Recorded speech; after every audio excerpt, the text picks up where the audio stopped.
है ना। चलिए सुनिए, स्टार्ट करते हैं। कैसे हैं मेरे बाबू लोग? उम्मीद करते हैं कि अच्छे होंगे और अच्छे से पढ़ाई भी कर लिए होंगे, है ना। इसके पीछे 2 मिनट पढ़ाए थे। लाइन कट गया था एक नहीं। चलिए देखिए, अब हम लोग स्टार्ट करते हैं। ग्रेगर जॉन मेंडल, क्या याद करेंगे हम लोग? ग्रेगर जॉन मेंडल, यहाँ से कि ग्रेगर जॉन मेंडल का जो जन्म हुआ था, कहाँ हुआ था? तो ऑस्ट्रिया में। कहाँ हुआ था? ऑस्ट्रिया में, ब्रून नामक जगह पर। किस जगह पर? ब्रून नामक जगह पर, ठीक है। तो इनका क्या बताएंगे? इसका जन्म, ठीक है।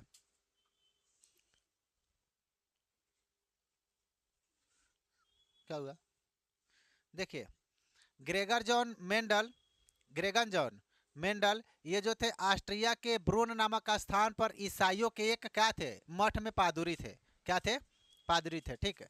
तो ये ईसाई के मठ में, ईसाई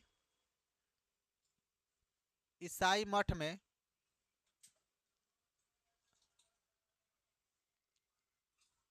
पादरी थे, ठीक है। ईसाई के मठ में क्या थे? पादरी, ठीक है। और उसके बाद में कहाँ पर? तो ब्रून नामक स्थान पर। ईसाई मठ कहाँ था? ईसाई ईसाई मठ कहाँ था बताइए? तो आपको बता रहे, ईसाई जो नामक मठ था, वह आपको था कि ऑस्ट्रिया के, ऑस्ट्रिया देश के, ऑस्ट्रिया देश के ब्रून नामक स्थान पर।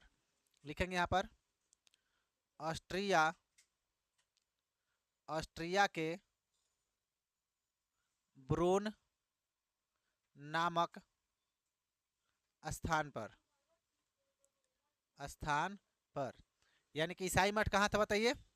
ब्रून नामक स्थान पर जो था, जो ऑस्ट्रिया देश के था, ठीक, ऑस्ट्रिया देश में। और यह ईसाई मठ में क्या थे? ग्रेगर जॉन मेंडल एक पादरी थे। ग्रेगर जॉन मेंडल क्या थे? एक पादरी थे, ठीक है। यानी कि उस मठ के जो महंत जिसको बोलते हैं ना। चलिए देखिए, आगे पढ़ेंगे। इन्होंने वैज्ञानिक खोजों से आधुनिक अनुवांशिकी की नींव डाली, जिन्हें अनुवांशिकी का पिता कहा जाता था, ठीक है। इन्होंने वैज्ञानिक खोज किया। इसने क्या खोज किया? है ना, अनुवांशिकी का। कौन चीज का? अनुवांशिकी का खोज किया। किसका खोज किया? अनुवांशिकी का। इसलिए इनको अनुवांशिकी का पिता कहा जाता है।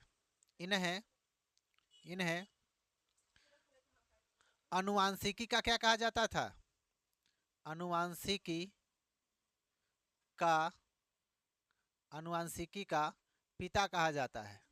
अनुवांशिकी का क्या कहा जाता है? इनको पिता कहा जाता है। देखिए, इन्होंने मटर के पौधे पर किए गए प्रयोग, अपने प्रयोग से निष्कर्ष इन्होंने 1866 ईस्वी में दिया। कब दिया? 1866 में। यानी कि 1866 में, 1866 में मटर के प्रयोग का निष्कर्ष दिया। मटर मटर के पौधे का निष्कर्ष दिया। मटर के पौधे का, मटर के पौधे का जो प्रयोग हुआ था ना, मटर का, मटर के पौधे, मटर के पौधे के प्रयोग का, मटर के पौधे के प्रयोग का, के प्रयोग का निष्कर्ष दिया। क्या दिया? निष्कर्ष दिया, ठीक है। क्या किया? मटर के पौधे का प्रयोग जो किया, उसका निष्कर्ष दिया। कब? 1866 में। कब दिया था? 1866 में। और एक बात याद रखिएगा कि इन्होंने इस प्रयोग के लिए, इस प्रयोग के लिए मटर के पौधे को ही क्यों चुना? क्योंकि इसका जो जनन की क्रिया है जल्दी जल्दी हो जाता है। मटर के पौधा को बढ़ने में कितना समय लगेगा? फिर उसके बीज को फिर मतलब कि डालेंगे तो फिर उसको आने में ज़्यादा समय नहीं लगेगा। इसलिए मटर के पौधे का उपयोग किया। अगर मान के चलिए कि इंसान के ऊपर अगर यह प्रयोग करना चाहते, तो अगर मान के चलिए कि किसी इंसान के ऊपर प्रयोग करना चाहते, उनके बच्चे आते, ठीक है, फिर वह बड़े होते, फिर उसका विवाह होता, फिर उसका बच्चा आता, तब फिर उसका उसके ऊपर प्रयोग करते, तब तक पता चलता कि ग्रेगर जॉन मेंडल टपक गए, है कि नहीं? मतलब कि चल बसे, तब तक वह प्रयोग हो पाता नहीं। तो इसलिए इन्होंने किसका पौधा चुना? मटर का। किसका पौधा चुना? ठीक है। देखिए इन्होंने जो यानी कि 1866 में annual proceeds of the natural history of born, यानी कि इन्होंने क्या किया कि एनुअल एनुअल प्रोसीड क्या बोलेंगे, एनुअल बोलेंगे, एनुअल नहीं एनुअल, एनुअल प्रोसीड क्या बोलेंगे, एनुअल, बताइए, proceed, annual proceeds, proceeding, annual proceedings of the natural of the natural of the natural history of born, history of born, ठीक है, हिस्टोरी ऑफ बॉर्न, ठीक है, में प्रशिक्षित किया गया, प्रशिक्षित किया गया, यानी कि इनको उस चीज में उसका मतलब कि इस annual proceedings of the natural history of borns में क्या किया गया, इसको में प्रशिक्षित किया गया, क्या किया गया, सॉरी प्रशिक्षित नहीं, प्रकाशित किया गया, प्रकाशित किया गया, यानी कि प्रकाशित का मतलब कि इन्होंने जो प्रयोग किया था उसका जो रिजल्ट था उसको इसमें क्या किया, प्रकाशित किया, इसमें क्या किया, प्रकाशित किया। लेकिन हुआ क्या, परंतु वैज्ञानिक जगत में 34 वर्षों तक इस पर ध्यान नहीं दिया गया, यानी कि लोग इस पर ध्यान नहीं दिया और लोगों को लगता कि इनके द्वारा जो प्रयोग किया गया था वह क्या था, बेकार था, वह सही नहीं था, ठीक है। अच्छा देखिए कितने वर्षों तक, तो 34 वर्षों तक, कितने वर्षों तक, 34 वर्षों तक क्या नहीं दिया गया इन पर, तो ध्यान नहीं दिया गया, इनके प्रयोग पर ध्यान नहीं दिया गया, ध्यान नहीं दिया गया, ठीक है, इनका जो प्रयोग हुआ था उस पर ध्यान नहीं दिया गया, ठीक है। उनकी मृत्यु के बाद जब वह मर गए, जब वह क्या हो गए, मर गए, लिखेंगे उनकी मृत्यु के बाद, उनकी मृत्यु के बाद, यानी कि 1900 जब ईस्वी आ गया, कब आ गया, 1900 ईस्वी में, 1900 ईस्वी में, 1900 ईस्वी में इनके प्रयोग का के निष्कर्ष को वैज्ञानिक द्वारा मान्यता मिला, यानी कि जब 1900 ईस्वी आया तब वैज्ञानिकों ने इनके द्वारा जो प्रशिक्षित किया गया था, जो खोज किया गया था उस पर ध्यान दिया और बोला कि सबका तो खोज करके चला गया ग्रेगर जॉन मेंडल और सही खोजा था, क्या किया था, सही खोजा था। तो 1900 ईस्वी में इनकी इनकी जो निष्कर्ष था, इनके प्रयोग के निष्कर्ष, इनके प्रयोग के निष्कर्ष निष्कर्ष को क्या मिला, तो मान्यता मिला, क्या मिला, मान्यता मिला, यानी कि मान्यता दिया गया वैज्ञानिकों के द्वारा, किसके द्वारा, वैज्ञानिकों के द्वारा। इतने समझ गए।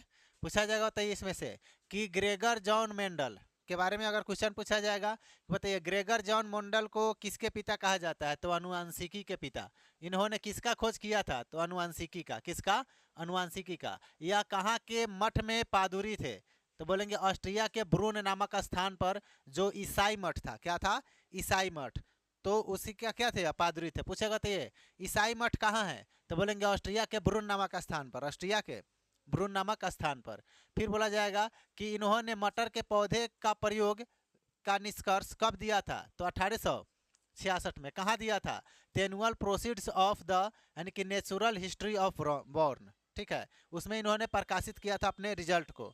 34 वर्षों तक इनके, पूछा जाएगा कि इनके जो प्रयोग हुआ उन पर कितने वर्षों तक ध्यान नहीं दिया गया, तो 34 वर्षों तक। बताइए इनके इनके यानी कि 1900 ईस्वी में, 1900 ईस्वी में इनके प्रयोग पर ध्यान दिया गया तो उस समय तक हम लोग का कौन नहीं थे, तो ग्रेगर जॉन मेंडल चल वैसे थे, उस समय तक क्या थे ही नहीं संसार में, ठीक है। फिर पूछा जाएगा कि बताइए अनुवांशिक गुण किसे कहते हैं, तो अभी हम पीछे बार बताए थे कि वैसा गुण जो बच्चों में उनके माता पिता से आता है उसे अनुवांशिक गुण कहते हैं। जैसे आपको बता रहे हैं कि लंबाई हो गया, हाथ एवं पैर का आकार, हाथ और पैर नहीं बोलता है कि इसका हाथ इसके पिताजी के जैसे है ना, इसका हाथ इसके मम्मी जैसा है, हाथ पैर का आकार हो गया, लंबाई हो गया कि इसके पिताजी जितना लंबा है उतना ही लंबाई अभी हो गया, चाहे बौना हो गया, अपने पिताजी अगर उसका थोड़ा हाइट में कम है अगर अभी हो गया तो बोलेगा कि अपने पिताजी के जैसे हो गए, है कि नहीं। आँख का रंग, आँख का क्या रंग, उसके ऊपर भी डिपेंड करता है। ठीक है, आपको बताते हैं कि पूछा जाएगा, बताइए अनुवांशिकी का सिद्धांत किसने दिया? तो ग्रेगर जॉन मेंडल ने। किसने दिया था? ग्रेगर जॉन मेंडल ने। उन्होंने इस सिद्धांत देने के लिए 7 जोड़ी भिन्न भिन्न गुण वाले साधारण मटर के पौधे को चुना। ठीक है, यानी कि प्रयोग के लिए, यहाँ पर देखेंगे प्रयोग के लिए 7, यानी कि क्या लिखेंगे? प्रयोग के लिए 7 जोड़ी, 7 जोड़ी यानी कि 14। 7 जोड़ी मतलब क्या? 14। 7 जोड़ी भिन्न गुण वाले, भिन्न गुण वाले, भिन्न गुण वाले मटर के पौधे को चुना। पौधे को चुना, यानी कि 7 भिन्न गुण वाले मतलब की हो गया कि जिसका अलग अलग गुण हो, जिसका क्या हो? गुण अलग अलग हो। 7 जोड़ी चुना, यानी कि 14 गो मटर के पौधा को चुना हुआ था। ठीक है, मेंडल को यानी कि अनुवांशिकी का जनक कहा जाता है। अनुवांशिकी का जनक कहिए या पिता कहिए, दोनों बात क्या है? एक ही है, कोई दिक्कत? चलिए लिखे, मेंडल का प्रथम पृथक्करण का नियम कहलाता है। देखेंगे मेंडल का जो है मतलब कि आपको बताते हैं कि जो प्रयोग हुआ था उसको प्रथम पृथक्की का नियम कहलाता है। क्या कहला जाता है? पृथक्कीकरण का नियम, पृथक्कीकरण का नियम। कोई दिक्कत? चलिए देखिए, उसके बाद आपको बताते हैं कि मैग्नेट शुद्धता का सिद्धांत मेंडल ने दिया था। यहाँ पर देखेंगे मैग्नेट शुद्धता, यहाँ पर देखेंगे क्या लिखेंगे? मैग्नेट शुद्धता, शुद्धता का, मैग्नेट शुद्धता का सिद्धांत, मैग्नेट शुद्धता का सिद्धांत किसने दिया था? तो मेंडल ने। किसने दिया था? मेंडल ने। ठीक है, पूछा जाएगा तो ये मैग्नेट शुद्धता का सिद्धांत किसने दिया था? तो मेंडल ने। किसने दिया था? मेंडल ने। ठीक है, मेंडल ने शुद्ध पौधे के, यानी कि शुद्ध लंबे पौधे को बड़े टी से, कौन चीज से? बड़े टी से, यानी कि डबल टी अगर बड़ा बड़ा है, डबल टी क्या है? बड़ा बड़ा, तो इसका मतलब हो गया कि शुद्ध लंबा पौधा हो गया। शुद्ध लंबा पौधा, शुद्ध लंबा पौधा ऑब्जेक्टिव में खूब क्वेश्चन पूछता है। ठीक है, शुद्ध लंबा पौधा को कौन चीज से सूचित करते हैं? तो डबल बड़ा टी से, डबल बड़ा टी से। अगर एगो टी बड़ा है और एगो टी छोटा है, इसका मतलब क्या हुआ? कि इसका मतलब हुआ कि अशुद्ध लंबा पौधा, यानी कि न ज्यादा बड़ा है न ज्यादा छोटा है, तो इसको क्या बोलेंगे? अशुद्ध, अशुद्ध लंबा पौधा। अशुद्ध लंबा पौधा को कौन चीज से सूचित किया जाता है? तो एगो टी बड़ा और एगो टी छोटा। अगर दोनों टी छोटा है, दोनों टी क्या है? छोटा है, तो हो जाएगा हम लोग का शुद्ध, यानी कि शुद्ध बौना पौधा। क्या हो जाएगा ये? शुद्ध बौने पौधा। बौने पौधा को कौन चीज से सूचित किया जाता है? डबल टी से। अगर इसमें से ऑब्जेक्टिव पूछेगा तो बता देंगे, बोलिए। अरे डबल टी अगर पूछेगा, बताइए डबल टी बड़ा है तो क्या हो जाएगा? शुद्ध लंबा पौधा। ठीक है, अगर डबल टी छोटा है तो क्या हो जाएगा? हाँ, शुद्ध बौना पौधा। ठीक है, अगर इसका प्रयोग किया जाए, ध्यान से सुनिएगा, अगर इसका प्रयोग किया जाए कि ये लंबा पौधा, यहाँ पर डबल टी कर दीजिए लंबा पौधा, और यहाँ पर डबल टी छोटा कर दीजिए, यह क्या हो गया? बौना पौधा। क्या हो गया? बौना पौधा। ठीक है, तो इसमें से अगर इसमें से एक टी और इसमें से भी एक टी, ठीक है, इसमें से छोटा वाला टी आएगा ना, क्या आ जाएगा? छोटा वाला टी।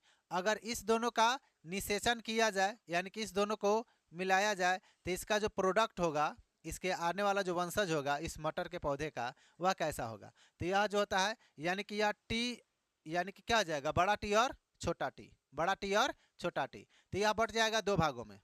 कितने भागों में? 2 भागों में। कौन कौन से? तो आपको बताते हैं, या तो यह हो जाएगा क्या, यह जो 2 भागों में बटेगा तो टी टी, यहाँ भी टी टी। नहीं समझे?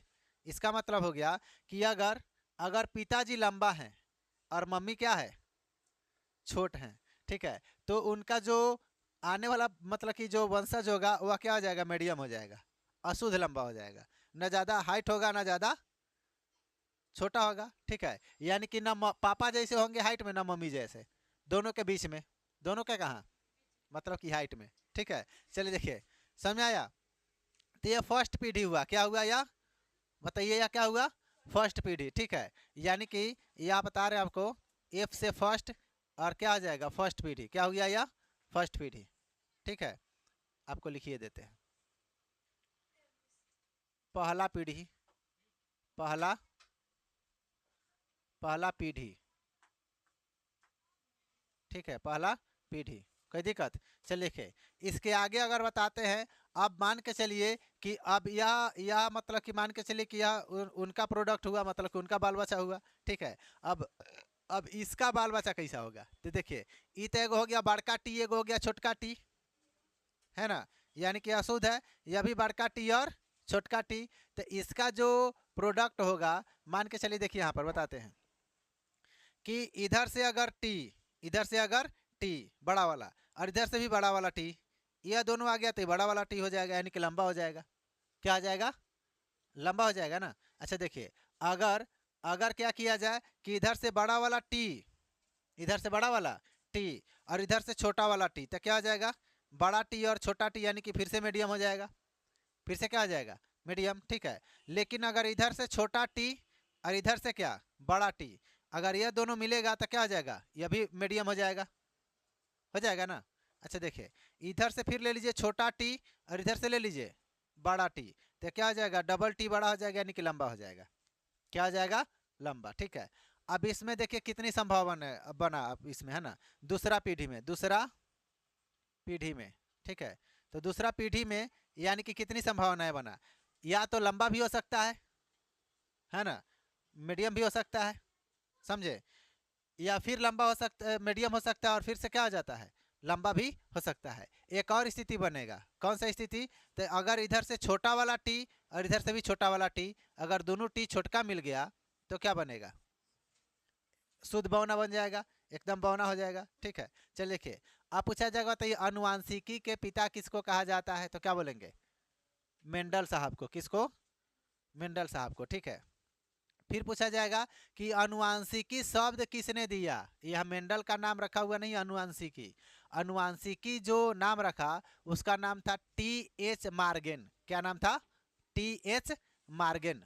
ठीक है, हाँ देखिए यहाँ पर देखेंगे, यहाँ पर अनुवांशिकी शब्द किसने दिया, यहाँ पर देखेंगे अनुवांशिकी, अनुवांशिकी शब्द, शब्द जो दिया वह कौन थे, तो बोलेंगे टी एच मार्गेन। क्या बोलेंगे, टी एच मार्गेन।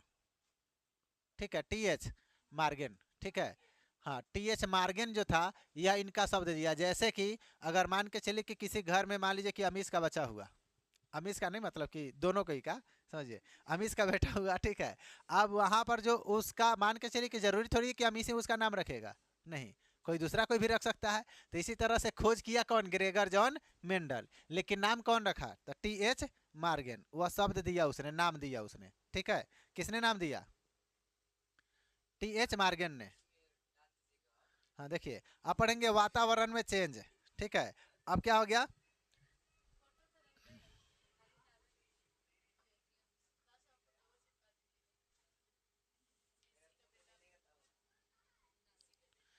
अच्छा सुनिए, क्या होता है कि मतलब क्या पढ़ेंगे वातावरण चेंज, क्या पढ़ेंगे हम लोग वातावरण चेंज करते हैं, देखेंगे यहाँ पर वातावरण चेंज। सुनिए, वातावरण चेंज होने से क्या होता है, तो देखिए अगर हम आपको बताते हैं कि अगर क्या होता है कि कहीं कहीं मतलब कि टेम्परेचर पूरी डाउन हो जाता है और कहीं कहीं खूब हाई हो जाएगा। ठीक है, जैसे देखिए, यानी कि अगर टेम्परेचर अचानक से बढ़ेगा अचानक से घटेगा तो लगभग लोग मर जाता है, लगभग लोग क्या हो जाएगा मर जाएगा। ठीक है, अगर आराम आराम से बढ़ रहा है, आराम आराम से क्या हो रहा है घट रहा है, तो कोई दिक्कत नहीं, लोग क्या होगा, यहाँ पर बता रहे हैं कि लोग मरेगा नहीं। अगर मान के चलिए आराम आराम से घटते हुए -2 डिग्री पर आ गया, कहाँ गया -2 डिग्री सेल्सियस। ठीक है, तो लोग मरेगा क्या, लोग मरेगा नहीं, वह क्या होगा धीरे धीरे वो उसका शरीर उसमें ढल जाता है, धीरे धीरे उसका शरीर क्या हो जाएगा उसमें ढल जाएगा। ठीक है, तो क्या होगा कि वातावरण के बदलाव से, वातावरण के बदलाव से क्या हो जाएगा कि शरीर शरीर क्या हो जाएगा, शरीर इसी में ढल जाता है। शरीर जो होता है क्या आता है, इसी में क्या आ जाएगा, तो ढल जाएगा, ढल जाएगा। आप देखे होंगे रेगिस्तानी पौधे को, किस पौधे को, रेगिस्तानी पौधे को। एक कोई पौधा होता है जो रेगिस्तान में मतलब कि ज़्यादातर उगता है, कटीला पौधा होता है ना। क्या, नहीं तो क्या बोलते हैं उसको, देखिए तो वह क्या होता है, कटीला पौधा होता है। क्या होता है कि जब वहाँ पर गर्मी खूब तेज पड़ेगा तो उसमें से वाष्प उत्सर्जित तो होगा। बबूल का पेड़, कौन चीज़ का पेड़, बबूल का। तो देखिएगा जो उसका पत्ता होगा, सुनिए, उसका जो पत्ता होगा वह काफ़ी मोटा मोटा होता है। क्या होता है, काफ़ी मोटा मोटा, लेकिन लास्ट में ये वाला भाग नुकीला हो जाता है। क्या हो जाता है, नुकीला, क्योंकि उसमें से पानी को वह निकलने नहीं देगा, पानी को निकलने नहीं देगा। यह नुकीला भाग उसको पकड़ के रखता है, ठीक है। तो यह कटीला पौधा हो जाता है। कैसा पौधा हो जाएगा, बताइए, कटीला पौधा, ठीक है। कैसा पौधा हो जाएगा, कटीला हो जाएगा। इसका जो लास्ट में इधर भी कांट निकल जाता है कहीं कहीं, ठीक है, इधर भी क्या हो जाएगा, कांट निकल जाएगा, ठीक है। चलिए इसके आगे हम लोग देखेंगे वातावरण में बदलाव से क्या होगा, तो अपार्जित अंग, ठीक है, समझिएगा। तो यहाँ पर क्या होगा, उसके अंग में, उसके मतलब कि शरीर में भी बदलाव आ जाता है, शरीर में भी क्या आ जाएगा, बदलाव आ जाएगा। देखिए अब पूछा जाएगा, बताइए उपार्जित अंग का सिद्धांत किसने दिया। क्या पूछा जाएगा, बताइए, उपार्जित अंग, उपार्जित क्या बोलेंगे, बताइए, उपार्जित अंग का सिद्धांत, का सिद्धांत, सिद्धांत किसने दिया, किसने दिया, ठीक है। तो उपार्जित अंग का सिद्धांत देने वाला था लेमार्क। कौन था, लेमार्क। क्या बोलेंगे, ले मार्क, ठीक है, ठीक है, क्या बोलेंगे, लेमार्क, ठीक है। लेमार्क ने, किसने दिया था, लेमार्क, कहीं कहीं लैमार्क भी रहता है तो देखेंगे, ठीक है। लेमार्क की खोज हम लोग देखेंगे। इसका जन्म वनम या सभी चीज़ें उतना मतलब कि इंपॉर्टेंट नहीं है, लेकिन ध्यान देंगे। देखिए अब एक इसमें पूछा जाता है बुक के बारे में। कौन चीज़ के बारे में, बुक के बारे में, ठीक है। तो दो चार गो बुक का नाम भी पूछा जाता है कि उसका लेखक कौन है। तो आपको बता रहे हैं बुक के बारे में। जो बुक है आपको बताते हैं कि the origin of species, the, सबसे पहला बुक लिखेंगे द ओरिजिन, क्या लिखेंगे, द ओरिजिन ऑफ स्पीसीज, ठीक है, द ओरिजिन ऑफ स्पेसिक, ठीक है।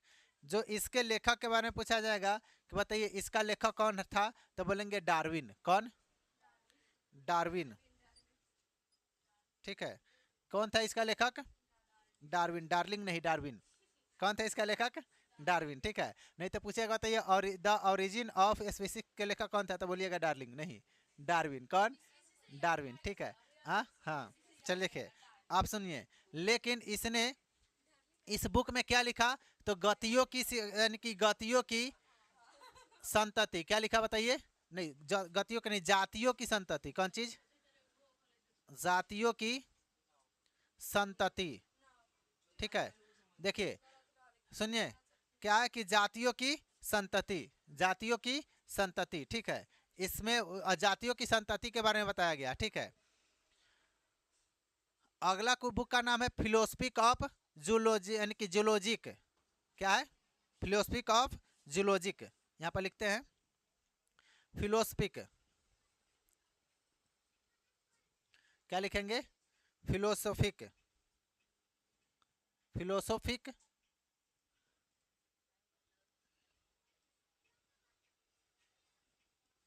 फिलोसफिक जूलॉजिक, यानी कि जूलोजीन, क्या बोलेंगे, जूलोजीन, जूलोजीन, ठीक है।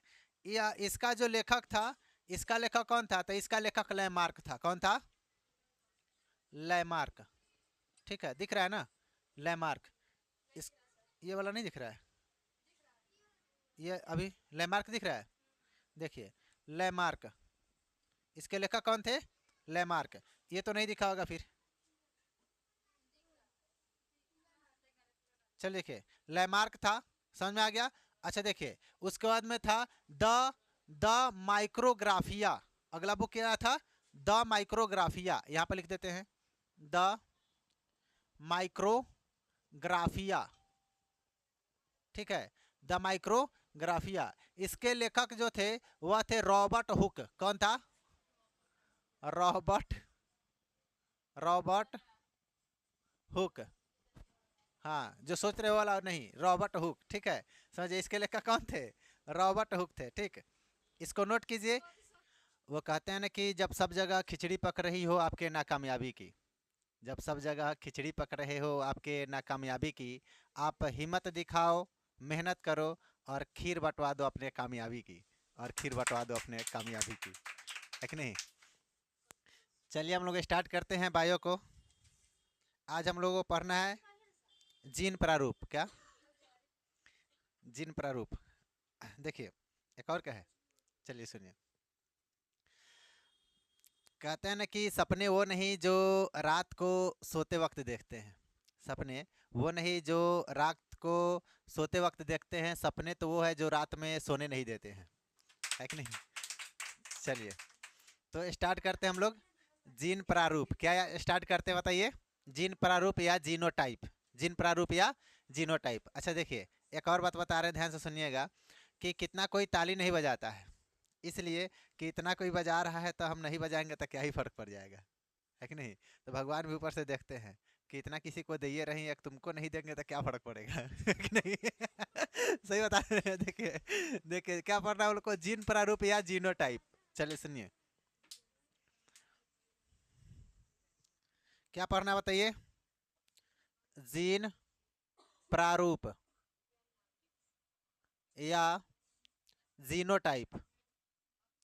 जीनोटाइप, इसी को हम लोग बोलते हैं जीन प्रारूप बोलिए या जीनोटाइप बोलिए। ठीक, क्या बोलते हैं इसको? जीन प्रारूप या जीनोटाइप। ठीक है, तो देखिए जीन प्रारूप या जीनोटाइप हम लोग किसे कहते हैं? तो यानी कि किसी भी जीव में, किसी भी जीव में जीननी संरचना उस जीव का जीन प्रारूप या जीनोटाइप कहलाता है। जैसे आपको बता रहे हैं कि जैसे कि मान के चलिए कि दो व्यक्ति हैं, यहाँ पर दो बच्चे हैं। ठीक है,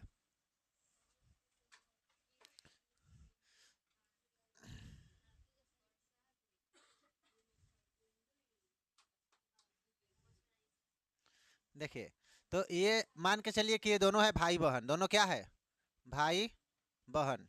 ठीक है, तो इसका जो जीन होगा, इसका जो जीन होगा या दोनों मैच करेगा। दोनों क्या होगा? मैच करेगा। अगर दोनों भाई है तो दोनों का जीन क्या करेगा? मैच करेगा। अगर दोनों का माता पिता एक है तो, दोनों का माता पिता एक है तो ऐसा आप कहिएगा कि सर दोनों के माता पिता अलग होगा तो भाई कैसे हो जाएगा? अरे होता है ना, मतलब कि चाचा के जो बेटा हुआ उसी को तो भाई बोलते हैं, मामा के बेटा को भी भाई बोलते हैं, फूआ के बेटा को भी भाई बोलते हैं कि नहीं? यानी कि सुनिए, यानी कि जो मतलब कि जिसके मम्मी पापा एक हो, जिसके मम्मी पापा एक हो और वह भाई बहन हो, तो उसको क्या बोलेंगे? उसका जीनी संरचना क्या होगा? एक जैसे होगा। जीनी संरचना यानी कि डीएनए में हम लोग का जीएनए यानी कि जीन पाया जाता है ना। डीएनए में क्या पाया जाता है? जीन। अगर किसी मतलब कि अगर दोनों बच्चे का जो डीएनए है उसके पिताजी से मिलेगा, उसके पिताजी से मिलेगा, ठीक है, तो वह मतलब कि समझिए कि ओरिजिनल है। समझिए यहाँ पर, यहाँ पर एक और चीज कि अगर यहाँ पर दो व्यक्ति है, ठीक, यहाँ पर क्या है? सुत गई है होगी लग रहा था। देखिए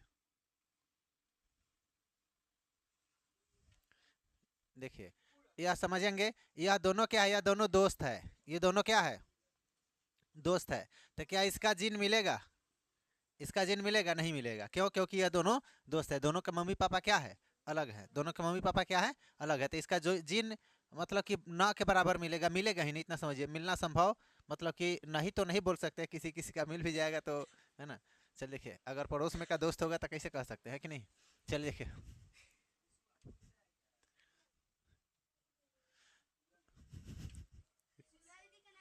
चलिए समझिएगा इधर।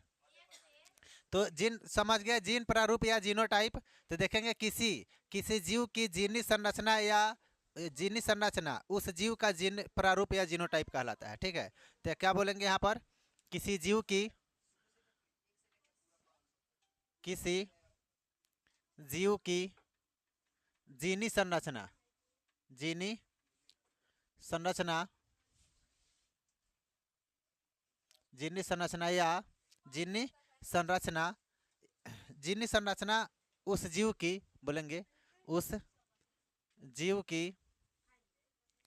जीन प्रारूप, जीन प्रारूप या जीनोटाइप कहते हैं, जीनोटाइप, जीनोटाइप कहलाती है, कहलाती है। किसी जीव की जीनी संरचना जो होता है क्या कहलाता है? जीनोटाइप कहलाता है। क्या कहलाता है? जीनोटाइप बोलिए या जीन प्रारूप बोलिए, ठीक है। जैसे आपको बताते हैं, जैसे में, हेलो, देखेंगे जैसे में शारीरिक गठन, शारीरिक क्या गठन, शारीरिक गठन, ठीक है। शारीरिक गठन, शारीरिक गठन का मतलब हो गया कि उसके शरीर का बनावट, उसके शरीर का बनावट, ठीक है। वह दोनों का हो सकता है कि एक जैसे हो, भाई बहन हो तो अलग अलग भी हो सकता है, या किसी किसी का मतलब कि बेटे में भी उसके पिते जैसा उसका शरीर का बनावट हो जाता है ना, तो वह देखा जा सकता है, ठीक है। उसके बाद में बता रहे हैं आपको लंबाई, क्या हो जाएगा? लंबाई, लंबाई भी मैटर करता है इसमें, ठीक है। उसके बाद में त्वचा, क्या हो जाएगा? त्वचा, त्वचा का मतलब हो गया कि उसका रंग है ना, त्वचा का रंग, ठीक है। जैसे कि मेरा राम जन्म है, ठीक है। चलिए देखिए, उसके बाद में बाल, बाल का रंग, ठीक है। किसका रंग?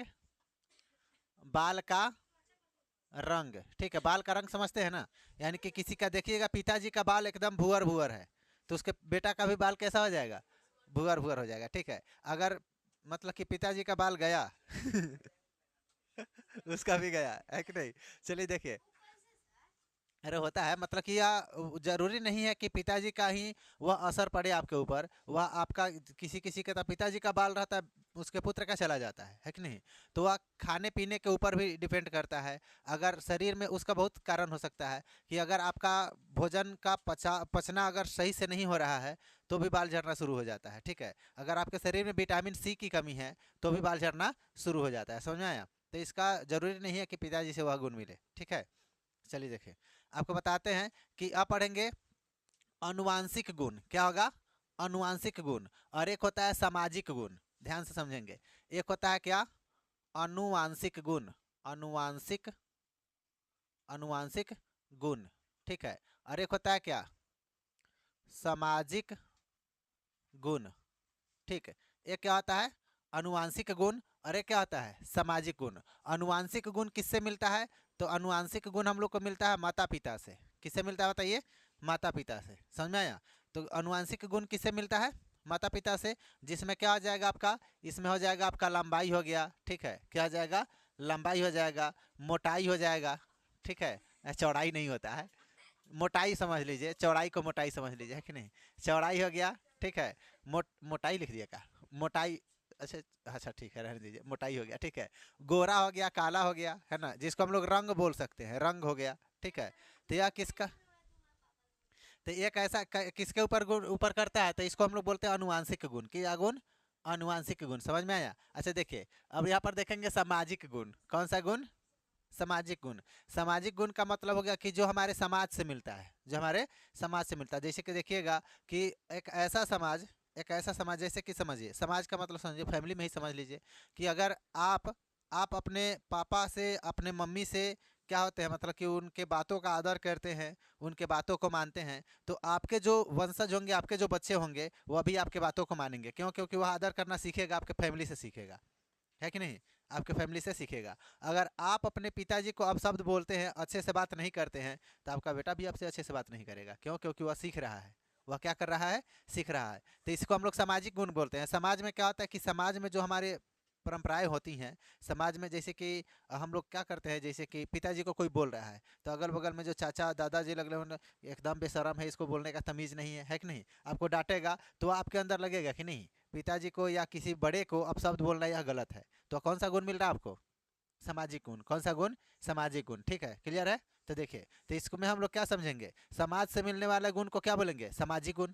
क्या बोलेंगे? समाज से मिलने वाले गुण को सामाजिक गुण। और समझिए, अगर कोई पूरा एक समाज हो, एक ऐसा मोहल्ला जहाँ पर सबके सब चोरे हो, है ना, तो ननकिया जवान आएगा है कि नहीं, वो अभी चोरी करना शुरू कर देगा, समझे कि नहीं? अगर सबके सब बेईमानी हो, सबके सब बेईमान हो, जैसे कि मान के चलिए कि अमीश किसी का पैसा लेता है तो नहीं देता है, अरे सही बात है यार, है कि नहीं। तो इसका आने वाला भी होगा, किसी का पैसा लगा तो नहीं देगा, है ना। कहेगा कहेगा पीट लीजिए, है ना, पीट लीजिए, लेकिन पैसा पीट के सजा लीजिए, समझे कि नहीं। तो ये गुण हो गया, ठीक है, तो ये सामाजिक गुण हो गया, समझे कि नहीं। चलिए देखिए, तो समझिए यहाँ पर सुनिए, यह कहाँ से मिलता है बताइए, समाज से। कहाँ से मिलता है यह गुण, समाज से मिलने वाले गुण को क्या बोलते हैं बताइए, सामाजिक गुण। समझ में आ गया। अच्छा देखिए, अब पढ़ेंगे हम लोग जीन प्रारूप या जीनोटाइप। हम लोग पढ़े ना जीन प्रारूप या जीनोटाइप, यहाँ तक समझे हैं। अच्छा देखिए, यहाँ पर ये जो जीनोटाइप है, ध्यान से समझेंगे, ये जो आपका जीनोटाइप है यह किसके ऊपर निर्भर करता है, तो यह जीन के ऊपर निर्भर करता है। किसके ऊपर, तो जीन के ऊपर निर्भर करता है, ठीक है। लेकिन यह सामाजिक गुण जो होता है हम लोगों का, आपको बताए हैं अभी कि ये जो हम लोगों का जीनोटाइप, ठीक है। और हम लोग क्या पढ़े हैं, एक और पढ़े हैं कौन चीज़, हम लोग का अनुवांशिक गुण और सामाजिक गुण, है ना, अनुवांशिक गुण और सामाजिक गुण। अब पढ़ेंगे हम लोग लक्षण प्रारूप। क्या पढ़ेंगे, लक्षण प्रारूप, इसी को हम लोग बोलते हैं फेनोटाइप। क्या बोलेंगे, फेनोटाइप। अब हम लोग पढ़ेंगे लक्षण प्रारूप, ठीक है, इसी को बोलते हैं हम लोग क्या, फेनोटाइप। क्या बोलेंगे बताइए, फेनोटाइप। वह हो गया जीनोटाइप और ये क्या हो गया, फेनोटाइप, ठीक है। और इसको हम लोग बोलते हैं जीन प्रारूप और यह हो जाएगा लक्षण प्रारूप।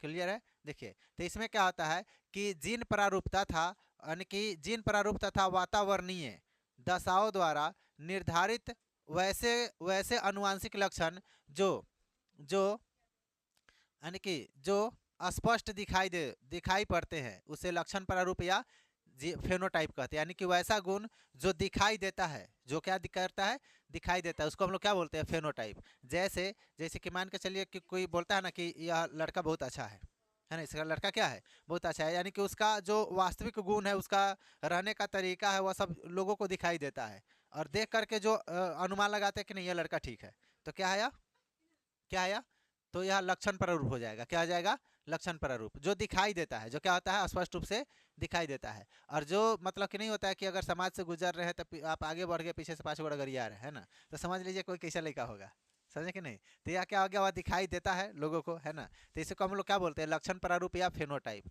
और यह किसके ऊपर निर्भर करता है बताइए, तो लक्षण के ऊपर। किसके ऊपर, फेनोटाइप किसके ऊपर निर्भर करता है, तो लक्षण के ऊपर। किसके ऊपर, हाँ, लक्षण के ऊपर। जिसको हम लोग देहाती में कहते हैं चाल रहन, है ना, कि उसका चाल रहन बड़ा नीमन है कि नहीं, समझते हैं कि नहीं। क्या कहा जाता है कि उसका चाल बहुत खराब है, तो क्या हो गया, यह लक्षण के ऊपर निर्भर करता है। अच्छा देखिए, लक्षण लक्षण प्रारूप या फेनोटाइप किसको कहते हैं, तो जीन प्रारूप, क्या लिखेंगे, जीन प्रारूप तथा वातावरणीय, क्या पढ़ेंगे, जीन जीन प्रारूप या नहीं, या नहीं, तथा, जीन प्रारूप तथा, जीन प्रारूप तथा वातावरणीय दशाओं द्वारा, वातावरणीय वातावरणीय दशाओं द्वारा, दशाओं दशाओं द्वारा,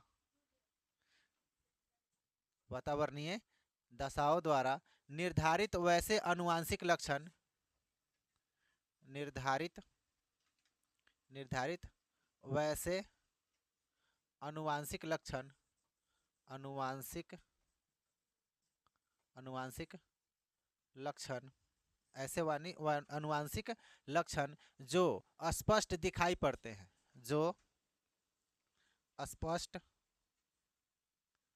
जो स्पष्ट दिखाई पड़ते हैं, जो स्पष्ट दिखाई पड़ते हैं, लक्षण प्रारूप या फेनोटाइप कहलाते हैं। क्या बोलेंगे इसको, लक्षण लक्षण प्रारूप प्रारूप या फेनोटाइप, फेनोटाइप, लक्षण प्रारूप या क्या बोलेंगे उसको, फेनोटाइप कहेंगे। कोई दिक्कत, फेनोटाइप कहलाते हैं, लिख लीजिए, कहलाते हैं, ठीक। कोई दिक्कत, तो यह किसके ऊपर निर्भर करता है, तो लक्षण के ऊपर। किसके ऊपर, लक्षण के ऊपर। अच्छा समझिए कि एक आए हम लोगों के, जिसको हम लोग बोलते हैं क्या, मटर वाले चाचा है ना, कौन, Gregor John Mendel, Gregor John Mendel, ठीक है। अच्छा देखिए यह क्या किया कि एगो पौधा लिया या बड़का मटर के, और एगो पौधा लिया छोटका। कल भी बताए थे इसके बारे में थोड़ा सा, है ना, पावर बताए थे। चलिए देखिए यहाँ हम लोग का हो गया क्या, मटर का पौधा। किसका पौधा हो गया, मटर का पौधा हो गया, ठीक है। फरा है कि नहीं फरा है उससे हमको मतलब नहीं है। देखिए यहाँ पर देखेंगे, एक ये हो गया हम लोग का मटर का पौधा, समझिएगा, हाँ छीमी के। अरे मान लो, मानने में क्या जाता है। देखिए अब क्या आ गया, अब पढ़ेंगे तो देखिए इसमें, सुनिए, इसमें एगो बड़का पौधा लिया गया बड़ा वाला मटर का, एक छोटका पौधा लिया गया छोटा वाला मटर का, ठीक है। अच्छा देखिए इसको बोलते हैं एक संकरण, क्यों, क्योंकि ये कहून को पौधा लिया है। क्या को पौधा लिया है, एक कहून को, तो क्या बोलेंगे इसको, एक संकरण। अच्छा देखिए इसका जो रिजल्ट निकला वह कैसा निकला आपको बताते हैं, ध्यान से देखिएगा। यहाँ पर एगो बना लेते हैं बक्सा, क्या बना लेते हैं, बक्सा, लीजिए बक्सा बन गया। तो यहाँ पर ले लीजिए एगो बड़का टी, और यहाँ पर ले लीजिए छोटका टी, बड़का टी और छोटका टी। यहाँ पर भी ले लीजिए बड़का टी, और यहाँ पर क्या ले लीजिए, छोटका टी, ठीक है। तो इसमें कौन बनेगा, तो इसमें बनेगा दोनों बड़ा वाला टी, टी टी, ठीक है। अब इसमें आएगा तो एगो बड़ा टी और एगो छोटा टी, ठीक है। अब इसमें देखिए, किस में, इस वाला में, तो इस वाला में क्या आ जाएगा, तो छोटका टी और बड़का टी, छोटका टी और बड़का टी, और इसमें क्या हो जाएगा, दोनों छोटा वाला टी, दोनों क्या हो जाएगा, छोटा वाला टी। इसका मतलब हुआ कि ये इस जो अगर इस पौधे का जो आने वाला संतति होगा उसकी संभावना क्या बनेगा, तो देखिए एक बार बड़ा लंबा बनने की संभावना है, क्या बनने की संभावना है, लंबा, और दो बार मीडियम बनने की संभावना है, और एक बार बौना बनने की संभावना है। तो देखिए इसका मतलब हो गया कि इसका इसका जो जीनोटाइप होगा वह कैसा होगा, जीनोटाइप, ठीक है। इसका जो जीनोटाइप होगा वह कैसा होगा, तो बोलते हैं इसको जीनोटाइप बोलिए या जीन प्रारूप बोलिए, जीनोटाइप या जीन प्रारूप अनुपात, प्रारूप अनुपात, ठीक है। तो इसका क्या अनुपात बना, तो हम लोग बोल सकते हैं 1:1:2:1, 1:2:1, समझ में आएगा। 1:2:1 यानी कि एक बार लंबा बनने की संभावना है, दो बार मीडियम बनने की संभावना है ना, और एक बार फिर से छोटा बनने की संभावना है, बौना बनने की संभावना है, ठीक है। अच्छा देखिए अब इसी चीज को लक्षण प्रारूप पर देखा जाएगा। देखिए लक्षण प्रारूप बोलिए या फेनोटाइप बोलिए, क्या बोलेंगे, लक्षण प्रारूप या फेनो फेनोटाइप, फेनोटाइप बराबर। अच्छा देखिएगा समझिए, तो इसका रेशियो बना दिया 3:1, क्या बना दिया 3:1।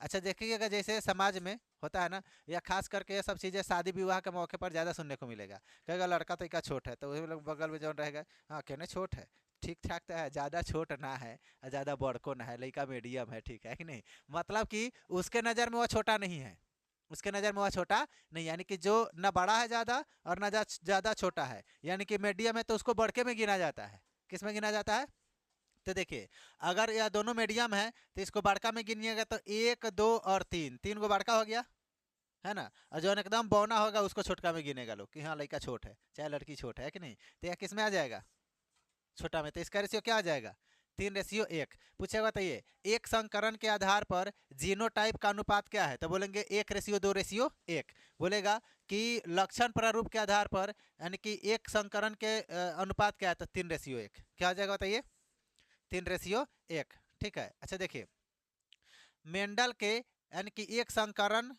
यानी कि संकरण में मेंडल के यह इसका जांच किसने किया था, यह जांच किसने किया था, तो मेंडल ने, किसने किया था, मेंडल ने। मेंडल को ही बोलते हैं मटर वाला चाचा, क्यों, क्योंकि यह मटर का उपयोग किया था इसका लक्षण निकालने के लिए, ठीक है।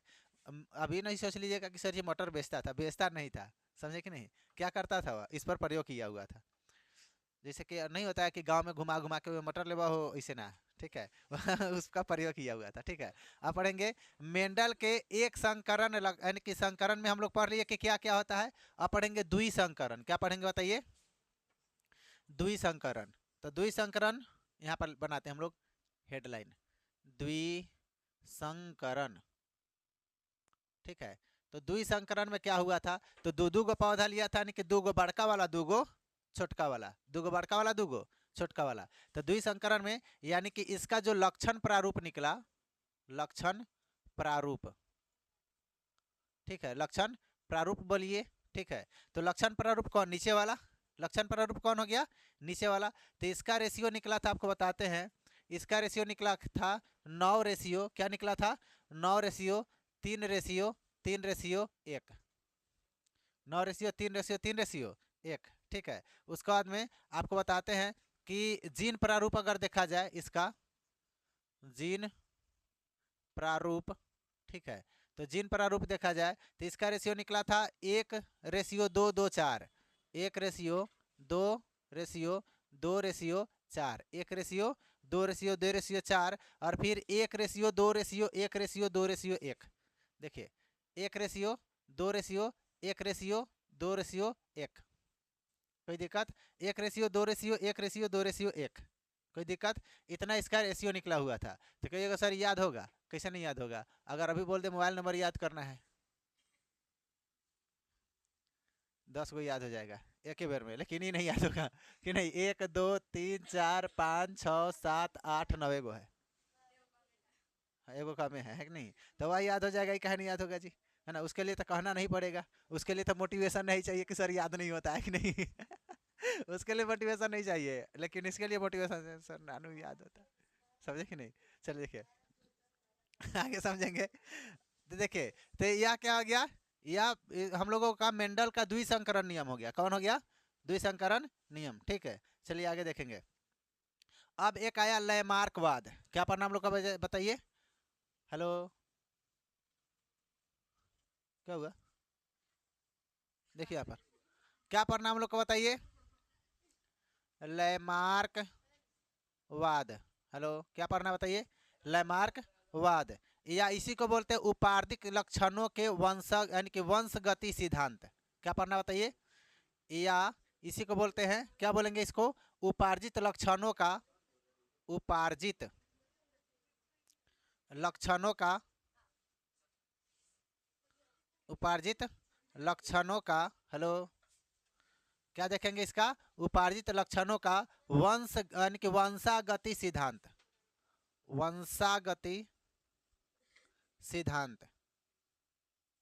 ठीक है, या किसने दिया था, तो लैमार्क ने। किसने दिया था, लैमार्क ने। अच्छा, ध्यान से समझेंगे इसको, समझने वाली टॉपिक है कि जो फ्रांसीसी प्राकृतिक वैज्ञानिक लैमार्क ने सबसे पहले 1809 ईस्वी में, कब, 1809 ईस्वी में जैव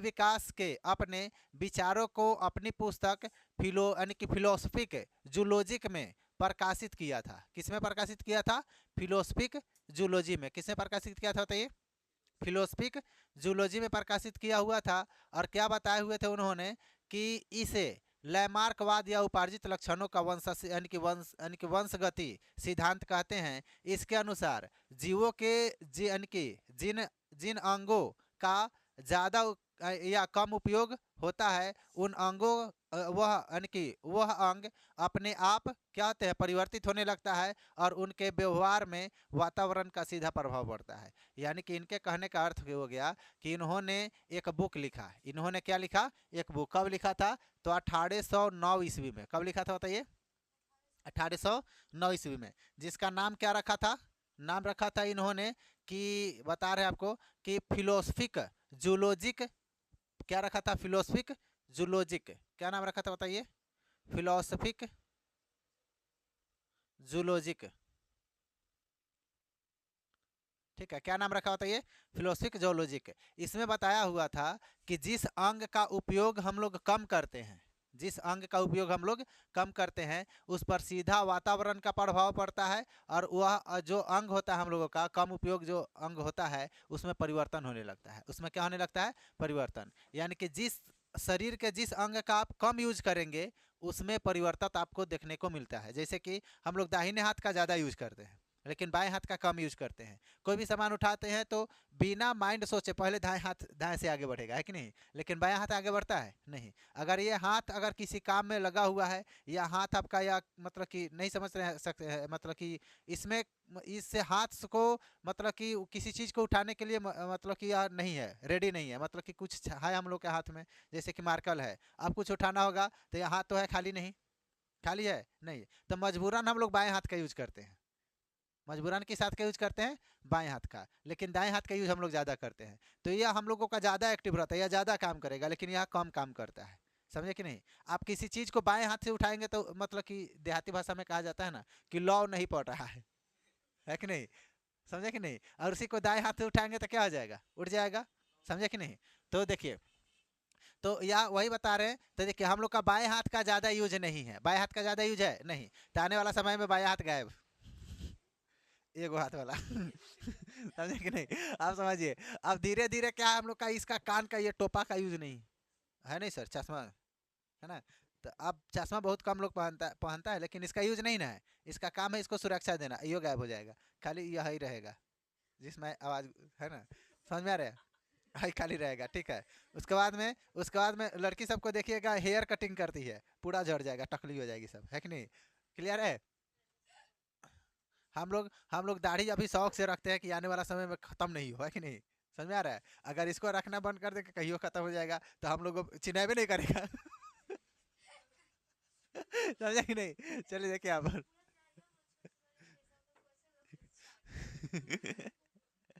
चलिए देखिए, तो इसी को हम लोग क्या बोलते हैं? लैमार्कवाद कहते हैं, ठीक है। चलिए देखिए, अब सुनिए। अब यह जो था ग्रेगर जॉन मेंडल बताया था कि नहीं, ऐसा नहीं होता है, ऐसा नहीं होता है। तो यह लैमार्क बोला था। अब लैमार्क जो था, इस चीज़ को मतलब कि क्या किया था, इस चीज़ को प्रूफ करने के लिए कि यह ऐसा नहीं होता है, यह कह रहा था कि नहीं ऐसा नहीं होता है। अब इस चीज़ को प्रूफ करने के लिए लैमार्क पता है क्या किया था?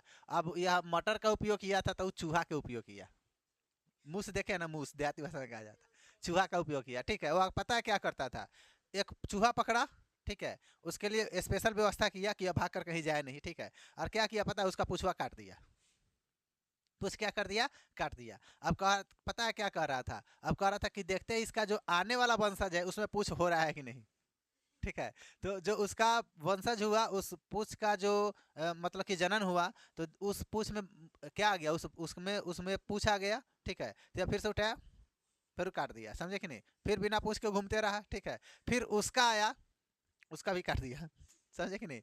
इस तरह से 21 पीढ़ी तक के मूस का पूछ, वह पूछ काटते रहा। कितने पीढ़ी तक?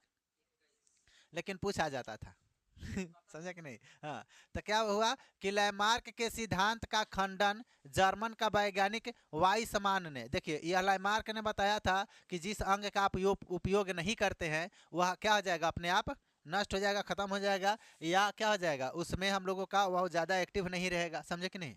लेकिन लैमार्क के इस सिद्धांत का एक वैज्ञानिक था जिसका नाम था वाइसमान। क्या था? वाइसमान ने 21 पीढ़ी तक पूछ काटते रहा। किसका? चूहा का। हम गलती से बोल दिए क्या? लैमार्क का, है ना? लैमार्क नहीं काटा था। कौन काटा था? वाइसमान। किसने काटा था? कितने पीढ़ी तक? 21 पीढ़ी तक क्या काटता था? बताइए, पूछ काटवा था, है कि नहीं? समझिए। तो एगो छोटी काटवा आया था, है ना, वो पूछ काटवा था देखिए, समझिए। अब पढ़ेंगे हम लोग लैमार्क के सिद्धांत। यहाँ पर लैमार्क लैमार्क के सिद्धांत,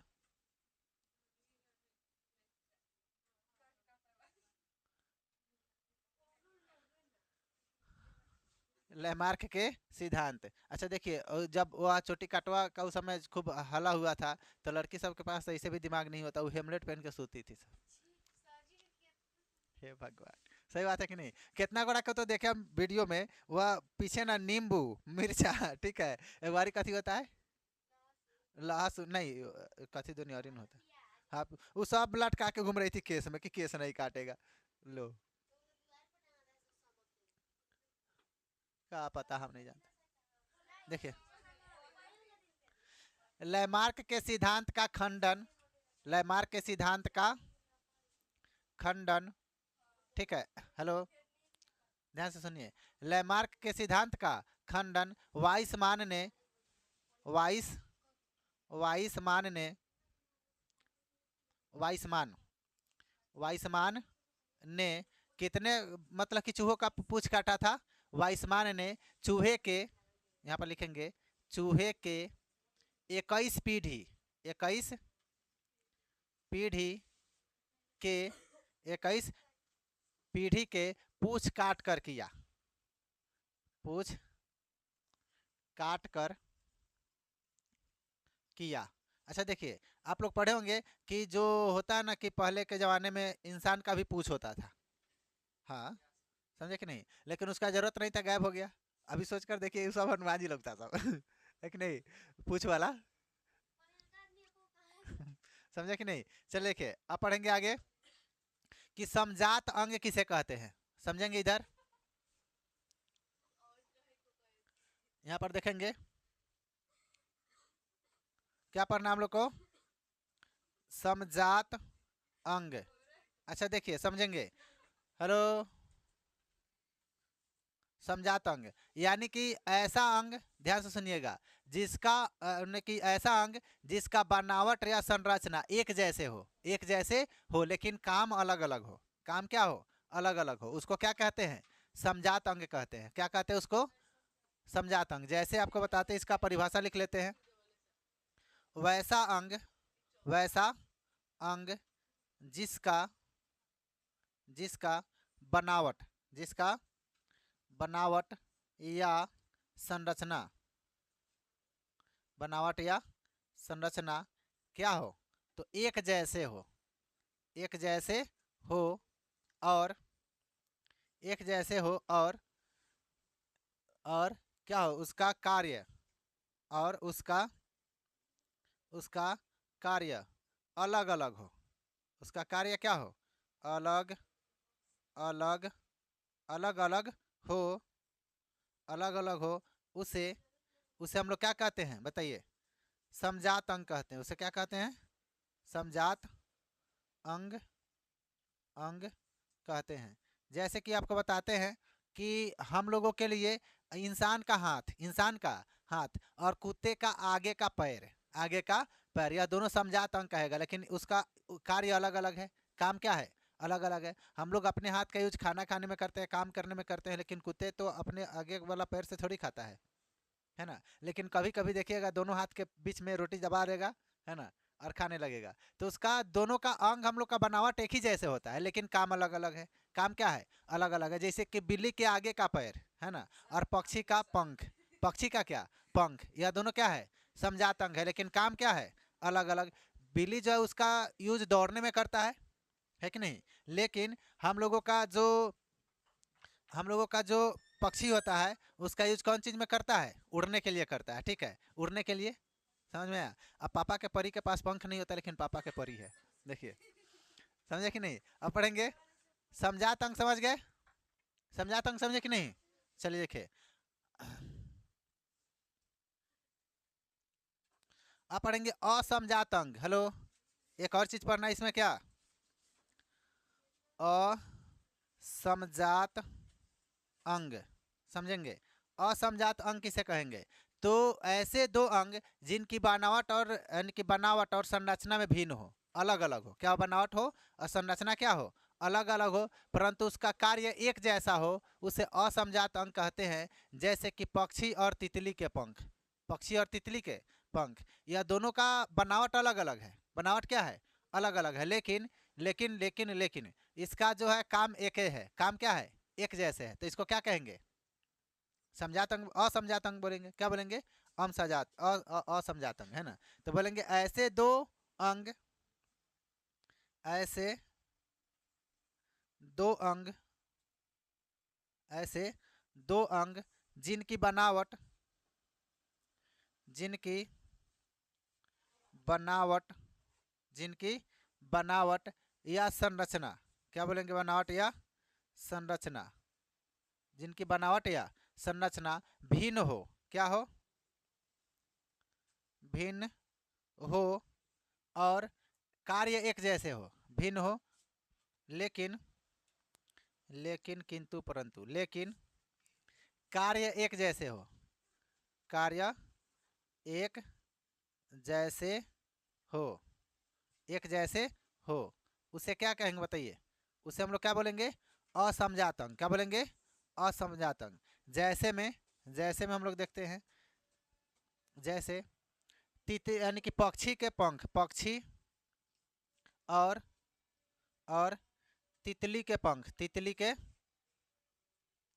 तितली के पंख। ठीक है, क्या आ जाएगा?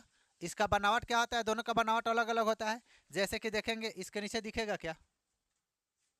नहीं दिखेगा। देखिए यहाँ पर हम आपको बता देते हैं कि मान के चलिए कि पक्षी का पैर, पंख का बनावट कुछ इस तरह से होता है। ठीक है, इस तरह से होता है ना, पक्षी का पंख का बनावट ऐसा होता है। लेकिन तितली के पंख का बनावट कुछ इस तरह से होता है,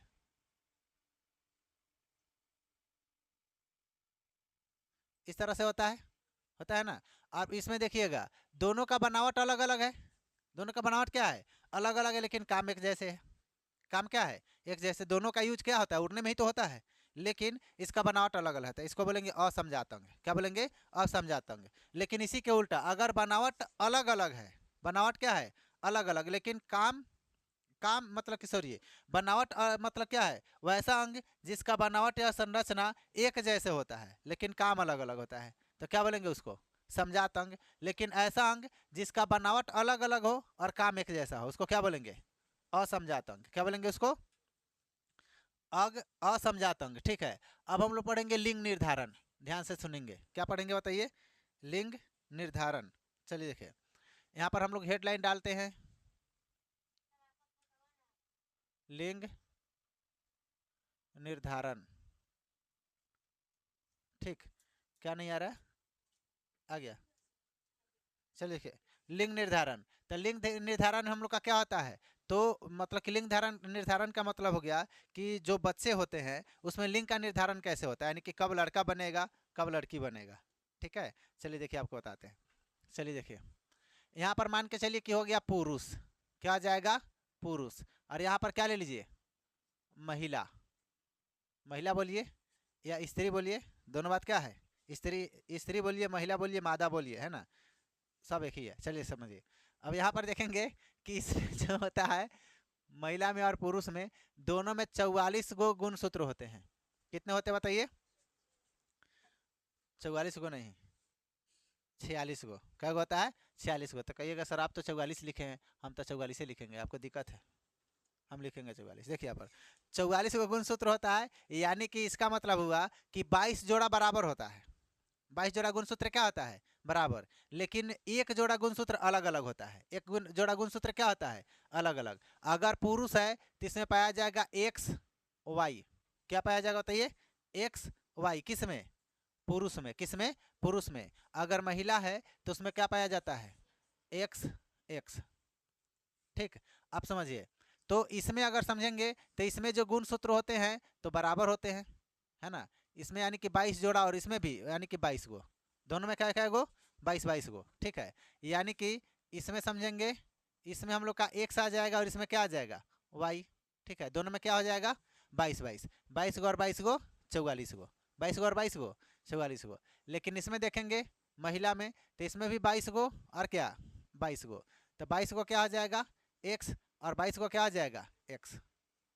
ठीक है, कोई दिक्कत नहीं। आप समझते हैं लिंग निर्धारण कैसे होता है? लिंग निर्धारण कैसे होता है? अच्छा समझिएगा। पहले हम लोग क्या करते हैं? पहले इसको मैच कराते हैं। देखिए यहाँ पर, यहाँ से एक्स और यहाँ से भी एक्स, तो क्या बनेगा? X x. क्या बन जाएगा? X x. और यहाँ पर कितना आ जाएगा? 44 गो इसमें भी हो जाएगा। 22 गो यहाँ से, 22 गो यहाँ से। ठीक है, अच्छा देखिए, अब हम आपसे पूछते हैं कि बताइए क्या हो जाएगा? लड़की। क्या आ जाएगा बताइए? लड़की नहीं, लड़की। क्या आ जाएगा? लड़की। ठीक है, उसके बाद आपको बताते हैं, ध्यान समझिएगा, सुनिए। देखिए यहाँ पर हो गया एक, और एक यहाँ से मिलाइए। ठीक है, तो यहाँ भी एक्स ही है और यहाँ भी क्या है? एक्स। तो यहाँ भी क्या आ जाएगा? X x. क्या आ जाएगा बताइए? X x. तो फिर से क्या बना बताइए? लड़की नहीं बना, आपकी बन गया मादा। क्या बन गया? मादा। समझे कि नहीं? क्या बन गया? मादा बन गया। ठीक है, और इसमें भी क्या हो जाएगा? 44 गो। क्या हो जाएगा? 44 गो। दोनों जगह से कितना कितना आ जाएगा? 22 22। दोनों जगह से कितना आ जाएगा? अब समझेंगे। अब फिर यहाँ पर आइए, किस में? वाई वाला में। इधर से ले लीजिए वाई और इधर से ले लीजिए एक्स। ठीक है, तो क्या बन जाएगा बताइए? एक्स और वाई। और इसमें कितना गुणसूत्र होगा? तो 22 22 को मिल जाएगा। क्या हो जाएगा? 44 को। अब क्या बन गया बताइए?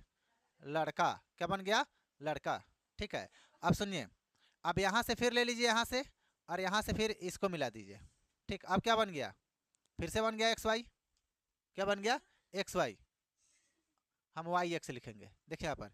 तो बताइए इसमें कितना गुण क्षेत्र होगा, 44 गो। क्या हो जाएगा, 44 गो। ठीक है, दोनों में से 22 22 आएगा। अच्छा बताइए अब क्या बन गया, आपकी लड़का नहीं बना, आपके बन गया नर। क्या बन गया, नर। कोई दिक्कत नहीं।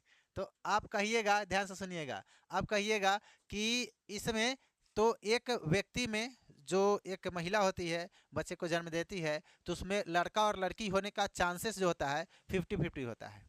यानी कि 50% चांस है कि लड़का होगा और 50% चांस है क्या होगी, लड़की होगी। ठीक है, लेकिन अब क्या होता है कि कोई ऐसी महिला है कि उसको लड़की, मतलब कि क्या लड़की हुआ, मतलब कि लगातार लड़की ही होते जाती है। ठीक है, तो गांव में देखिएगा महिलाओं के ऊपर दोष लगाना शुरू करता है लोग। किसके ऊपर दोष लगाना शुरू करता है, महिलाओं के ऊपर। लेकिन याद रखिएगा वह दोष महिला का नहीं होता है, वह दोष पुरुष में होता है।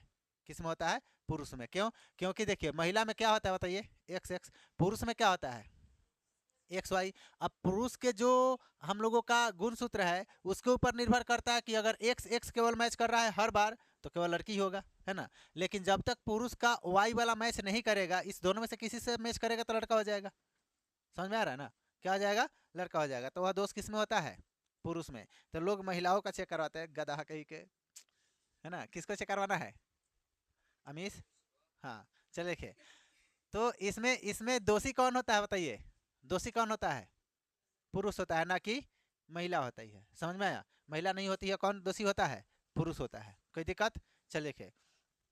अब हम लोग पढ़ेंगे रेडियो कार्बन कला, रेडियो कार्बन काल। देखिए रेडियो कार्बन पढ़ेंगे, क्या पढ़ेंगे, रेडियो कार्बन। अच्छा समझिएगा, आप लोगों में भी पढ़े हैं, हड़प्पा सभ्यता में पढ़े हैं आप लोग, रेडियो कार्बन 14 पद्धति, है ना। अरे वही ना, कार्बन 14 पद्धति पढ़े है ना। तो देखिए इसमें पढ़ेंगे हम लोग रेडियो कार्बन, ध्यान से सुनेंगे। क्या है बताइए, रेडियो, रेडियो कार्बन। ठीक है, रेडियो कार्बन।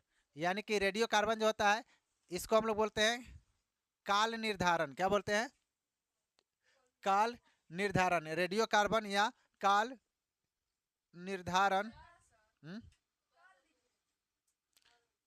काल निर्धारण से, काल निर्धारण से क्या समझते हैं, क्या समझते हैं, किस में, क्यों।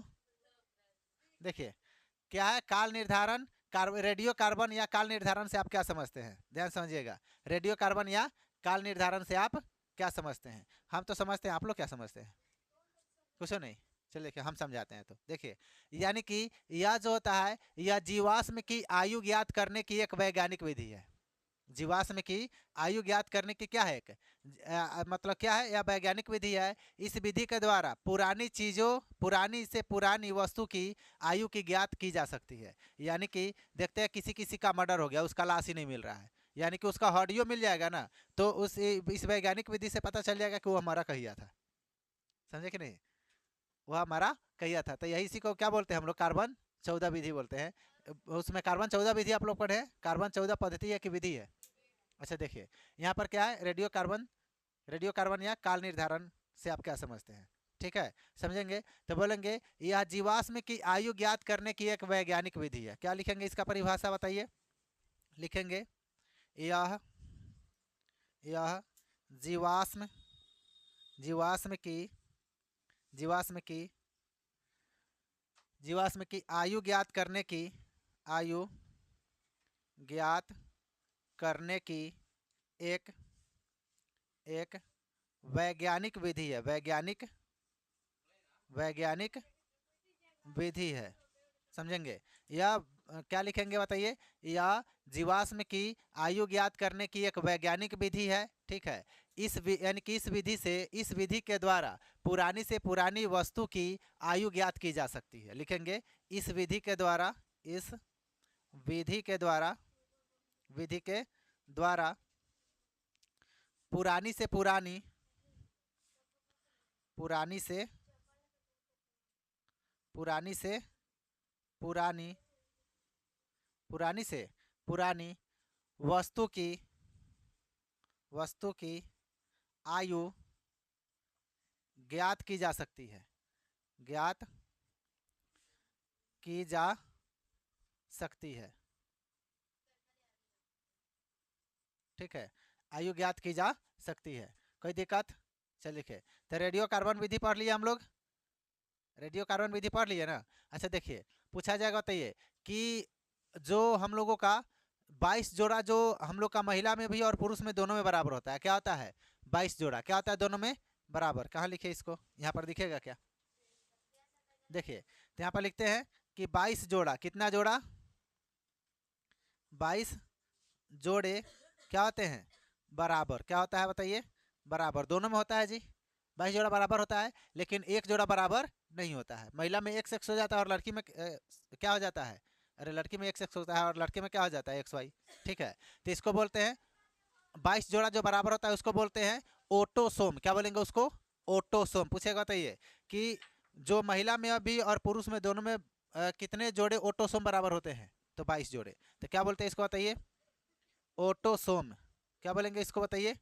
ऑटोसोम। ठीक है, लेकिन आखिर का जोड़ा क्या होता है? भिन्न। आखिर का जोड़ा क्या हो जाता है?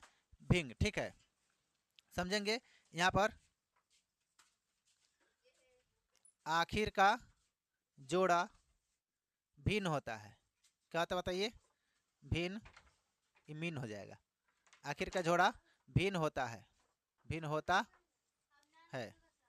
ठीक है, कोई बात नहीं। आखिर का जोड़ा क्या हो जाता है? भिन्न। यानी कि नर में क्या हो जाएगा? X Y. नर में क्या हो जाएगा बताइए? यहाँ पर बताते हैं आपको कि नर में हो जाएगा एक्स वाई और महिला में क्या हो जाएगा? X x. क्या हो जाएगा तो ये? X x. नर में क्या हो जाएगा? एक्स वाई और महिला में क्या हो जाएगा? X x. ठीक है, तो देखिए यह किस में हो जाता है? नर में। और यह किस में हो जाता है? महिला में। ठीक है, अच्छा देखिए, अब इससे क्या होता है? इस दोनों को हम लोग क्या बोलते हैं? इस दोनों को, नर में एक्स एक्स और महिला में क्या? Y Y. तो इसको बोलते हैं लिंग क्रोमोसोम। क्या बोलेंगे इसको? लिंग, लिंग क्रोमोसोम। क्रोमोसोम। कोई दिक्कत? इसको क्या बोलते बताइए? लिंग क्रोमोसोम बोलते हैं। क्या बोलते बताइए? लिंग क्रोमोसोम। यहाँ तक कोई दिक्कत? अच्छा बताइए, अब पूछा जाएगा कि बच्चों का लिंग, बच्चों का लिंग निर्धारण किसके ऊपर निर्भर करता है? पुरुष के ऊपर कि महिला के ऊपर? पुरुष के ऊपर। किसके ऊपर? पुरुष के ऊपर। ठीक है, तो यहाँ पर ध्यान देंगे,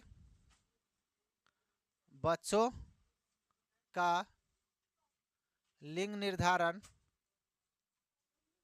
बच्चों का लिंग निर्धारण किसके ऊपर करता है? तो पुरुष के ऊपर। किसके ऊपर? पुरुष के ऊपर। ठीक है, ना कि महिला के ऊपर। किसके ऊपर?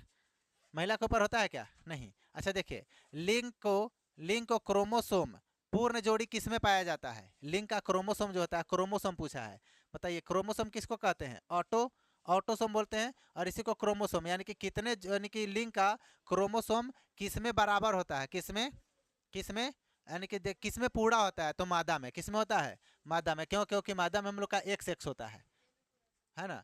क्या होता है? X x. तो यह क्या होता है? पूर्ण होता है। लेकिन यह तो पूर्ण नहीं है, एगो एक्स है, एगो क्या है? वाई है। समझ में आया? तो लड़के का जो क्रोमोसोम होता है वह पूर्ण नहीं होता है, लेकिन लड़की का क्रोमोसोम क्या होता है?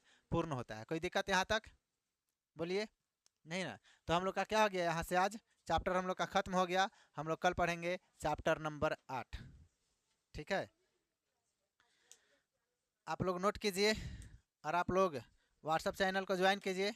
इसका पूरा पीडीएफ वहाँ पर मिल जाएगा, है ना? यहाँ से स्क्रीनशॉट लेने का ज़रूरत नहीं पड़ेगा, समझे कि नहीं? वहाँ पर एकदम फुल क्वालिटी वाला मिलेगा, एकदम।